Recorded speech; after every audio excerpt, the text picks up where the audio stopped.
नमस्कार। आज हम धर्म चर्चा करेंगे। कोरोना यानी मौत के डर से कैसे बचा जाए।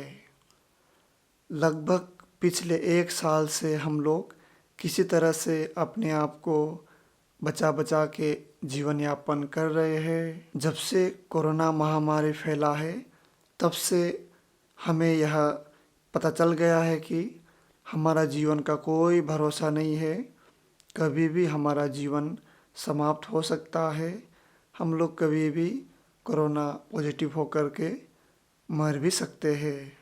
उससे पहले भी हमारे जीवन का कोई भरोसा नहीं था, लेकिन हम लोग अज्ञानवश भूल चुके थे कि हम भी कभी मरेंगे, हम भी कभी बूढ़े होंगे, हमारा जीवन भी कभी समाप्त होगा। उससे पहले हम लोग अज्ञानता के कारण अपने अहंकार को सत्य मानकर जीवन यापन कर रहे थे। लेकिन पिछले 1 वर्ष से हम लोग अपने जीवन के सत्य का दर्शन कर रहे हैं। पूरा सोशल मीडिया, हमारे टीवी, हमारे समाज, हमारे परिवार के सदस्यगण, हमारे मित्रगण, सभी लोग सिर्फ मौत का ही चर्चा कर रहा है। जो हम लोग देखना चाहते हैं उसमें भी सिर्फ मौत ही दिखाई दे रहा है। अस्पताल में मर रहे हैं, एम्बुलेंस में मर रहे हैं, गांव घर सब जगह मर ही रहा है। और जिससे भी मिलते हैं तो वो यही बताते हैं कि दिल्ली में इतना लोग मरे हैं, यूपी में इतना लोग मरे हैं, महाराष्ट्र में इतने लोग मरे हैं। और हम लोग जो भी सोशल मीडिया ही खोल के देखते हैं तो उसमें भी मौत ही दिखाई देता है। पिछले 1 वर्ष से हम लोग अपने आप को बचाने के लिए विटामिन सी का टैबलेट खा रहे हैं, इम्यूनिटी बूस्टर खा रहे हैं, बहुत सारे जड़ी बूटी खा रहे हैं और अपने आप को हमेशा हाइजीन रख रहे हैं। हाथों को साबुन से धो करके, मास्क पहन करके, इधर उधर लोगों से मिलने से बच रहे हैं, दूसरों को छूने से भी बच रहे हैं। दूर दूर रह करके सोशल डिस्टेंसिंग का पालन करते हुए सबसे दूर रख करके अपने आप को बचा के चल रहे हैं। अब आगे प्रश्न उठता है कि हमारे जीवन का तो कोई भरोसा नहीं था, नहीं है और नहीं रहेगा, फिर भी हम लोग इतने डरे डरे से सहमे सहमे से क्यों रहते हैं।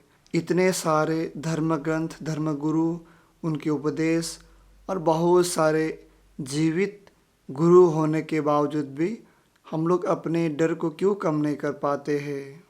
तो समय है अभी होश जगाने का, जग जाने का। हमें आगे क्या करना है, किस प्रकार से हमें अपने अज्ञानता को दूर करके इस कोरोना में डर को दूर करना है। भगवान बुद्ध कहते थे कि मरनुस्सति भावना करना चाहिए। मरनुस्सति भावना के अंतर्गत हमें अपने मौत के बारे में सोचना, विचारना, उसका चर्चा करना, इसके सच्चाई को देखना और जानना कि हम बचपन से देखते आ रहे हैं, हमारे गांव के आसपास के लोग गुजरे हैं, हमारा दादा दादी गुजरे हैं, हमारे परिवार के सदस्यगण गुजरे हैं और हमारे बहुत सारे दोस्त भी मर गए हैं। और हम जानते हैं कि इतिहास में कितने महान पुरुष थे, धर्मगुरु थे, ज्ञानी पुरुष थे, बुद्ध पुरुष थे। उन सब को भी एक ना एक दिन मरना ही पड़ा, उन सब को भी अपने जीवन को त्यागना ही पड़ा। और हम लोग जानते हैं कि बहुत सारे निर्दयी क्रूर व्यक्ति थे, वे सभी भी अपने आप को संसार के निर्माता ही मानते थे। वे सब भी आज जीवित नहीं है।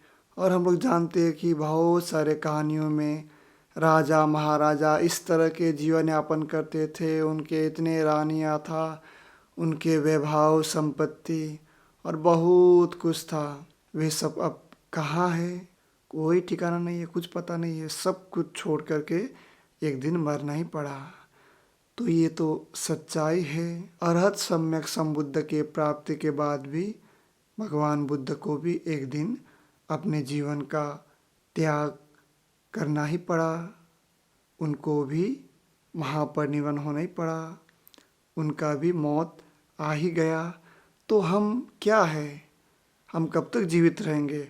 हमको भी मरना ही पड़ेगा।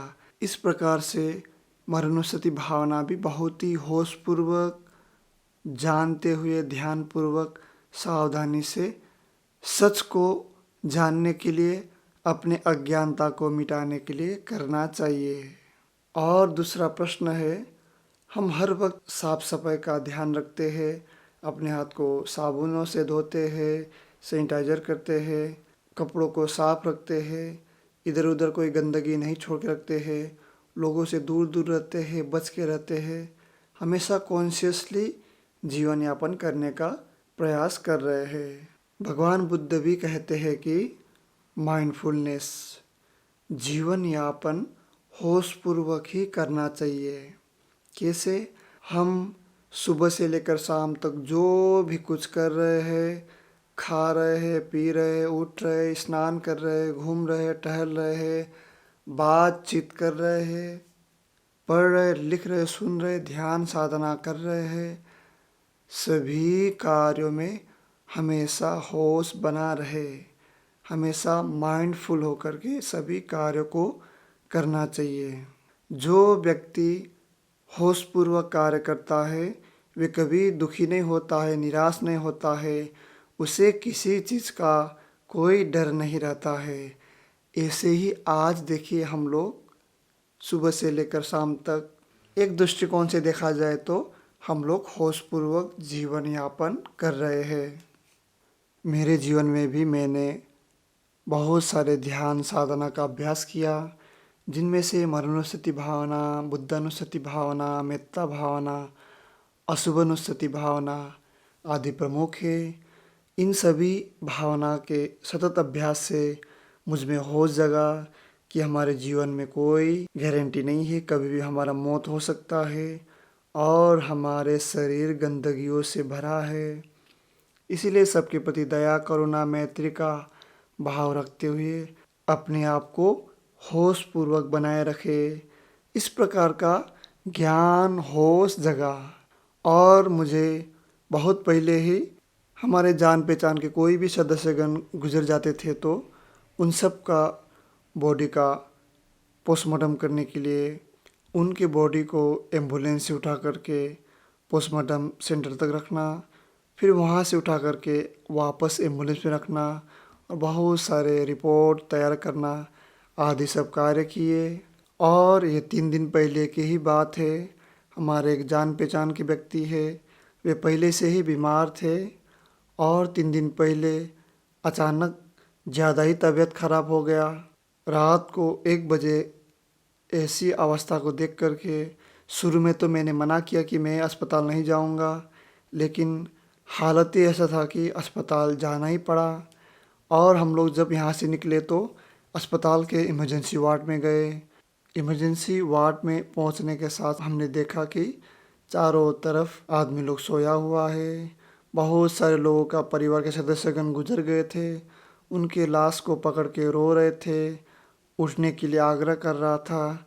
बहुत सारे परिवार के सदस्यगण किसी तरह से ऑक्सीजन लगा करके जो कोरोना पॉजिटिव थे उनका भी इलाज चल रहा था। बहुत सारे दवा के माध्यम से, ऑक्सीजन के माध्यम से वे अपने आप को रिकवर कर रहे थे।